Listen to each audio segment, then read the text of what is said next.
Assalamualaikum warahmatullahi wabarakatuh. Alhamdulillah, alhamdulillahilladzi bi ni'matihi tatimmus shalihat, amma ba'd.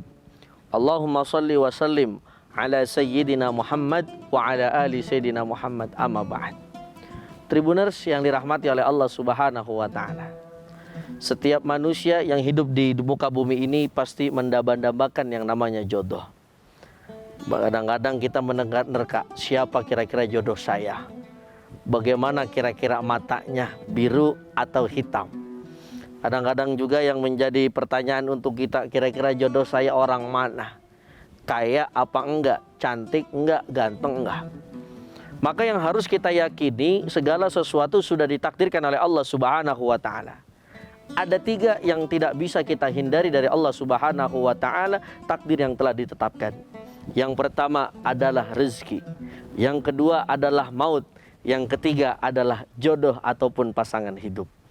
Maka tugas kita ketika kita mengharapkan jodoh yang saleh maupun yang soleha, maka tugas kita berdoa kepada Allah, ya Rabb, berikan kami jodoh yang soleh dan soleha. Tentu saja, apakah cukup dengan doa? Tentu saja dengan ikhtiar yang bisa kita lakukan. Kalau kita pengen jodoh, misalkan laki-laki pengen dapat jodoh yang soleha, maka pribadi kita harus menjadi orang yang soleh. Ketika misalkan ada perempuan pengen dapat jodoh yang soleh, maka kita sebagai perempuan harus mensolehakan diri kita, sehingga mudah-mudahan Allah jadikan jodoh kita pasangan yang soleh maupun soleha. Amin ya rabbal alamin. Kenapa? Karena jodoh ini termasuk tanda kebesarannya Allah. Makanya Allah katakan di dalam surah Ar-Rum, wa min ayatihi an khalaqalakum min anfusikum azwajan litaskunu ilaiha wa ja'ala bainakum mawaddatan wa rahmah inna fi dzalika laayatil liqaumin yatafakkarun. Ternyata jodoh ataupun pasangan hidup adalah termasuk dari kebesarannya Allah Subhanahu wa taala.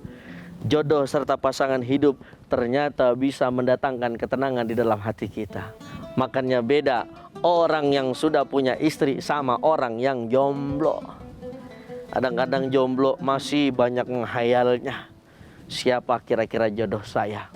Percis artis Korea apa artis Indonesia? Percis sama fulan atau fulan yang lainnya? Tentu saja semuanya sudah ditetapkan oleh Allah Subhanahu wa taala di Lauhil Mahfuznya.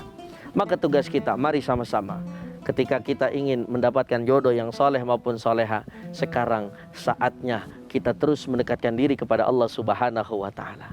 Tribuners yang dirahmati oleh Allah Subhanahu wa ta'ala, jodoh pun mempunyai manfaat ataupun pasangan hidup mempunyai manfaat yang luar biasa untuk kita semuanya. Ketika orang sudah punya pasangan hidup, maka ketenangan akan ada di dalam hatinya. Tidak risau, tidak gundah gulana, dia punya masalah, tinggal cerita ke pasangan hidupnya. Ada seorang suami, misalkan di tempat kerjaannya banyak permasalahan, banyak beban, karena sudah mempunyai istri, datang ke rumah, assalamualaikum mama, papa sekarang punya problem. Sambil nyender di pundaknya, sambil nyender di kepalanya, sambil dicium itu tangannya, Masya Allah, obrolannya mendatangkan manfaat serta mendatangkan barokah dari Allah Subhanahu wa ta'ala. Beda sama yang jomblo, kerja di perusahaan, masalah banyak, sama siapa kita nyender ya. Tapi tenang, jangan takut. Kalau kata orang barat, don't be afraid, jangan takut. Meskipun kita jomblo, masih ada Allah Subhanahu wa ta'ala yang bisa kita jadikan sandaran. Maka dari itu, bulan yang penuh dengan berkah, bulan suci Ramadan, mari kita berdoa. Mudah-mudahan Allah jadikan jodoh kita jodoh yang soleh dan soleha. Ketika kita sebagai seorang suami sudah mempunyai seorang istri, kita berdoa, mudah-mudahan istri kita istiqomah dalam kebaikan. Begitupun misalkan kita seorang perempuan, kita punya suami, kita berdoa, mudah-mudahan suami kita Allah catatkan sebagai suami yang soleh, menjadi imam yang mampu membawa keluarganya menuju surganya Allah Subhanahu wa ta'ala. Amin ya rabbal alamin. Wallahul muwaffiq ila aqwamit thoriq. Assalamualaikum warahmatullahi wabarakatuh. Terima kasih sudah nonton. Jangan lupa like, subscribe, dan share ya.